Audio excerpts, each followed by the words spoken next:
Oi, Paulo, que honra te receber, tudo bem com você? Tudo ótimo, muito obrigado. É um prazer estar aqui agora. Paulo, o Paulo tá com uma peça chamada Autobiografia Autorizada, celebrando 49 anos de carreira, e é sobre isso que a gente vai conversar hoje. Eu quero saber mais sobre a peça. Você traz muitas memórias, inclusive, na peça, né? Fala pra gente, Paulo. Exatamente, a peça ela se concentra no período da infância e da adolescência, que eu acho que são momentos da formação, da estruturação do caráter, da personalidade, né? E, e faz 9 anos que eu estou com ela na estrada. Já fiz praticamente quase todo o Brasil, todas as capitais, quase todas. Vem agora de uma turnê para 16 cidades no interior do Paraná, e agora eu estou nesse projeto da Caixa Cultural. Fiz Recife, Fortaleza, Salvador e agora São Paulo, ali no centro, né? Caixa Cultural, ali na Praça da Sé. Emocionante para mim estar ali na Praça da Sé, né? Que é um lugar onde eu filmei o início do meu filme Cafundó. A peça é comédia, 50%, 25% é drama e 25% é poesia e tal. Eu gostei, a sua filha é uma das diretoras, né? Eu gostei de uma fala dela em que ela diz que, inclusive, passou a saber mais sobre a sua história dirigindo essa peça, né? Sim, a Juliana, minha filha Juliana Betti, foi a primeira pessoa que eu li o texto. Porque para fazer uma autobiografia, a gente tem que passar pela questão da autocensura, do ego, digamos assim, né? Porque você fica, mas eu vou falar sobre a minha história pessoal, por que que isso é importante? E isso foi no início, eu estava montando a peça, eu estava montando um monólogo, ia montar um monólogo de um amigo meu. Excelente texto, maravilhoso texto. Mas depois eu percebi, quando eu comecei a ensaiar, que não era realmente aquilo que eu queria dizer. E que o que eu queria dizer teria que ser escrito por mim. Eu, embora tivesse durante 25 anos escrito uma coluna semanal para um jornal do interior de Sorocaba, toda semana eu escrevia uma coluna para o jornal durante 25 anos, mas eu não me dava conta que eu podia ser autor. E quando eu decidi que eu mesmo escreveria a peça, eu fui ver, estava tudo escrito, porque a vida inteira eu tomei nota. E aí eu percebi, fiquei mais tranquilo, porque algumas circunstâncias dessa minha história pessoal têm um caráter razoavelmente curioso. Por exemplo, eu nasci numa senzala, no espaço físico de uma senzala, naquele mesmo ambiente da senzala, só que foi o lugar para onde os italianos vieram. Quando acabou a escravidão, os italianos ocuparam os lugares dos negros, porque eles vinham exatamente para branquear o país. Era um projeto oficial do governo brasileiro, o branqueamento do povo. Então, os italianos ocupavam as senzalas, e foi numa dessas senzalas onde viviam os meus avós e onde viveram os meus pais, que trabalhavam na roça como meeiros. Então, ali naquele lugar que os fazendeiros já não tinham mais o que fazer com aquele lugar, né? O dono da terra tinha aquele espaço lá, então bota os italianos aí. Provavelmente cimentaram o chão e deram uma pintura, e eu me dei conta disso quando eu vi uma foto que eu mesmo fiz. Meu pai me levou, falou: olha, eu queria mostrar o lugar onde você nasceu aqui nesse canto aqui, e era... Aí hoje eu vendo as fotos, eu percebo que são iguaizinhas as do cenário da cenografia da Globo para a senzala. Aquilo é uma senzala. Sim. Então isso é curioso. Outra coisa é que eu fui criado numa espécie de quilombo, né? Durante 17 anos, dos 3 até os 20, eu fui criado num quilombo. Então, eu acho que isso é razoavelmente curioso, né? E tem outro fato. Mais para frente, meu avô trabalhou como meeiro de um fazendeiro negro. Então, eu ia na roça do meu avô, eu via a Casa Grande, mas só que eu estava na senzala. Acho isso. E depois as circunstâncias, as dificuldades. Minha mãe era empregada doméstica, meu pai tinha problemas psiquiátricos. Tudo isso, acho que é, era curioso contar, porque eu tinha anotado. Está vendo? Toda essa letrinha que tem aí atrás são as anotações que eu fazia. A gente usou na arte, mas eram anotações que eu fiz durante a vida inteira. Eu sempre fui um anotador. E por que o peão? O peão, porque é uma habilidade minha, querida. Eu sei rodar peão. Não, o Ótimo. peão era uma coisa muito, muito presente na vida das crianças. Cada coisa tinha sua época. Tinha a época de rodar peão, tinha a época de soltar pipa, papagaio, a gente chamava. Tinha a época de fazer o arquinho, aquela foto que eu estou com aquela haste, com aquela rodinha. Isso devia ser adotado nas escolas públicas como um brinquedo necessário para as crianças aprenderem a ter equilíbrio. Pega uma Sim. criança de 5 anos e dá para ela aquela rodinha com arquinho. Não, hoje é tudo parado, enfim. Então, o arquinho e o peão são duas. Olha lá, olha o arquinho. Tá vendo? Você tem que manter o equilíbrio e fazer ele rodar. E você não pode. Isso é cenário da minha peça, que está projetado no fundo e eu com o arquinho na frente.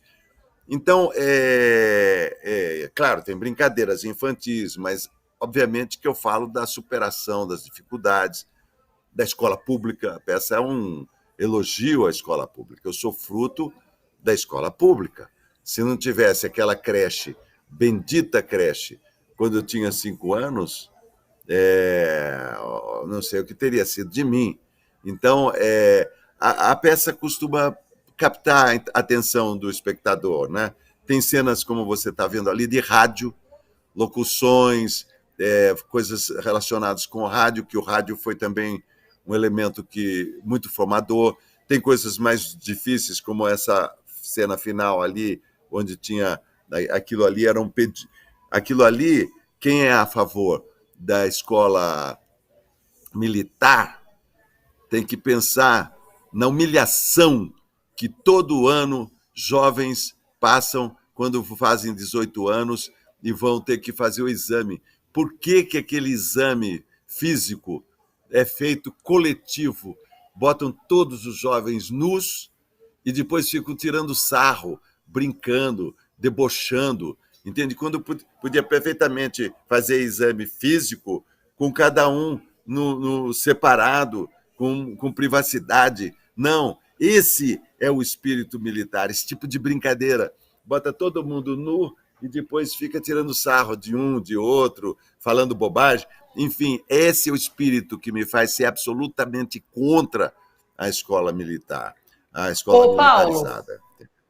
aliás, conhecendo agora um pouco mais sobre a sua história, e acho que, claro, a peça traz muito mais sobre isso, a gente entende por que que você também é um ator político tão importante aqui no nosso país, uma voz política tão importante, né? E nesse sentido, eu queria te ouvir um pouquinho sobre a situação atual do nosso país. A gente passou por momentos tão ruins, né? Agora a gente volta a buscar reconstruir um pouquinho aqui do que tínhamos, das políticas públicas, dos programas sociais. Como que você vê esse momento aqui do nosso país? Agora a gente falava sobre essa questão referente à Venezuela e sobre como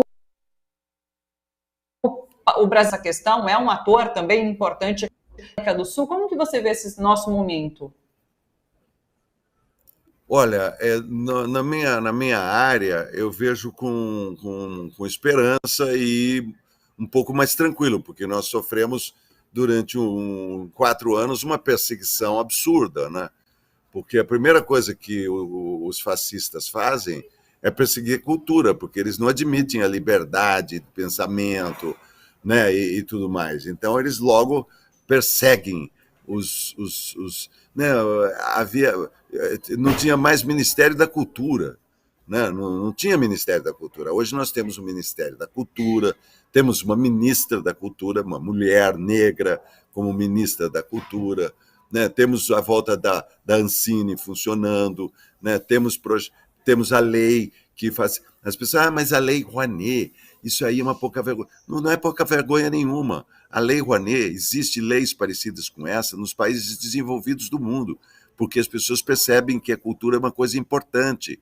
Como no Brasil, os automóveis são fabricados e tem lei que todo automóvel devia ter. Esse carro foi construído graças ao apoio da lei tal, número tal, como tem nas nossas obras, entende? Os fazendeiros, os agricultores que perseguem ou às vezes condenam os artistas porque eles têm a Lei Rouanet, eles não falam que eles têm uma lei de incentivo à agricultura também, e que eles pegam empréstimos subsidiados nos bancos, entendeu? Para encher as mesas de agrotóxicos, entendeu?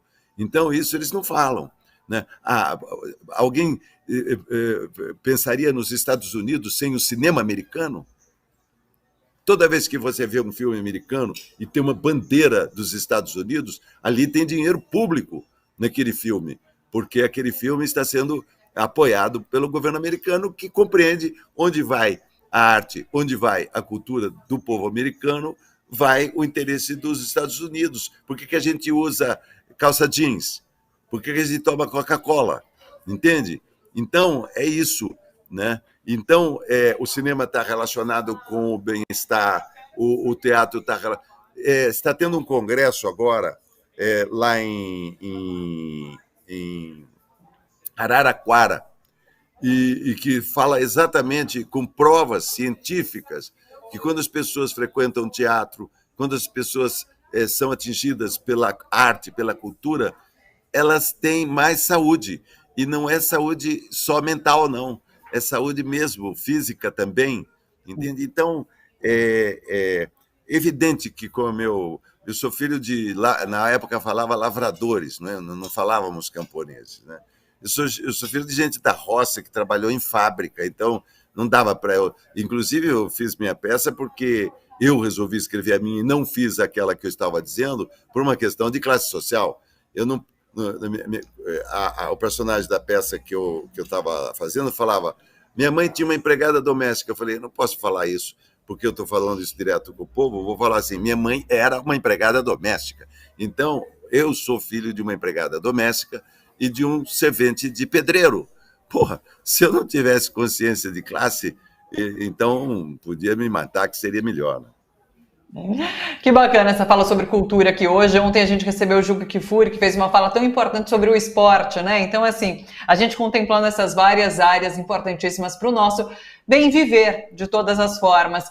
Deixa eu trazer aqui o serviço Autobiografia Autorizada, vai entrar nas 7 unidades da Caixa Cultural, unidades espalhadas pelo Brasil, e nesses próximos dias 2, 3 e 4 de agosto, de sexta agora domingo, às 7 horas da noite, em São Paulo. Tá certo, pessoal? Todos convidados para acompanhar Paulo Betti, então, nesse monólogo na Caixa Cultural São Paulo. Paulo, muito obrigada pela sua disponibilidade aqui com a gente, viu? Sucesso para você nessa nova turnê. Um beijo grande, até uma próxima. Muito obrigado a você, boa sorte e vamos que vamos. Hoje, amanhã e domingo, às 19 horas, na Praça da Sé, ali do Centro Cultural, grátis. É um programa razoável. É um programa ótimo, todo mundo convidado. Beijo grande. Obrigada, Paulo.